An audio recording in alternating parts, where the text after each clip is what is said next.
Again, we had another fire outbreak that is in at the Hima Cement Factory located in Karungibat Cell, that is the Hima Town Council, Kasese District. Workers noticed flames coming from a conveyor belt. They informed the factory administrators. The factory administrators reported the incident to police. Police responded and extinguished the fire. That was not all. On Tuesday, again last week, at around 2000 hours, security guards, all this information we shared,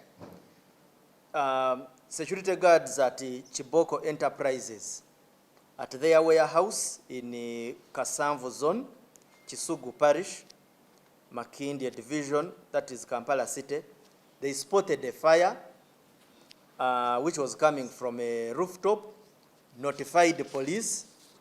Police responded and put out the fire, but after very extensive damage had been done. Now, in lieu of all those fire incidents, and even those we have seen previously or registered previously, there are certain common and persistent observations we have made that even after the talking, the victims are hell-bent on their status quo.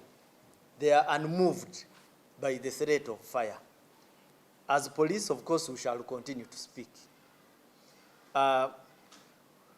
Many businesses, these are some of the observations, because I had a very deep conversation with our senior chiefs from the fire department on some of the observations they make. And they say that many businesses lack adequate fire safety measures, increasing vulnerability to fire, especially those dealing with highly flammable material.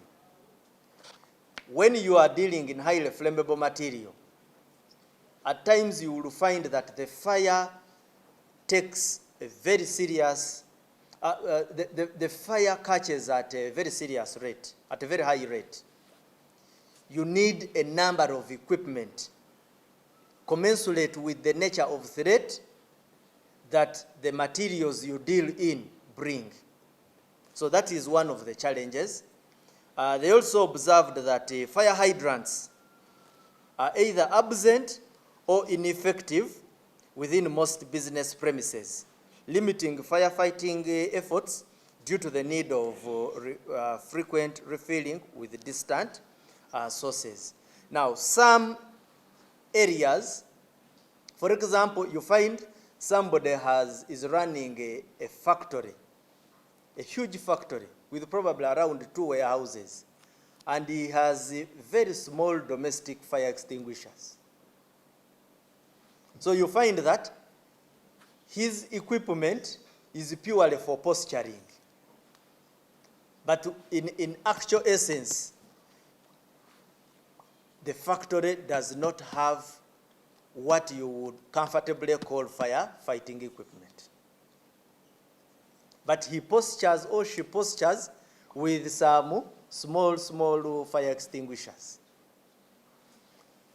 But I can tell you, there is not one industry, factory, household that has faced this fire and have not confessed to registering severe damage. The damage is severe. People are bleeding when this fire is finally out. But what is failing? Resistance against reality. So this is a very strong call. The other is that some do not have fire action plans, signage, hose reels. I think this is something I've almost mentioned. So they are relying on chance. Even these fire action plans, where do people run in case of a fire? I've not talked about the schools. You can inspect some of these schools. our school administrators, I think you need to be, sometimes you find a school, a dormitory has very, very terrible burglar proofing. In the event of a fire, children can hardly get out. And what happens? They wait when these fires occur, and then we start charging them with the offenses related to negligence, instead of taking some of these calls very, very seriously before these occurrences. We also found, our office has found that fire safety training, awareness campaigns, and emergency evacuation drills for workers are generally not conducted.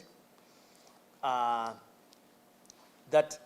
our officers have sometimes tried to conduct with some, but some entities are a bit reluctant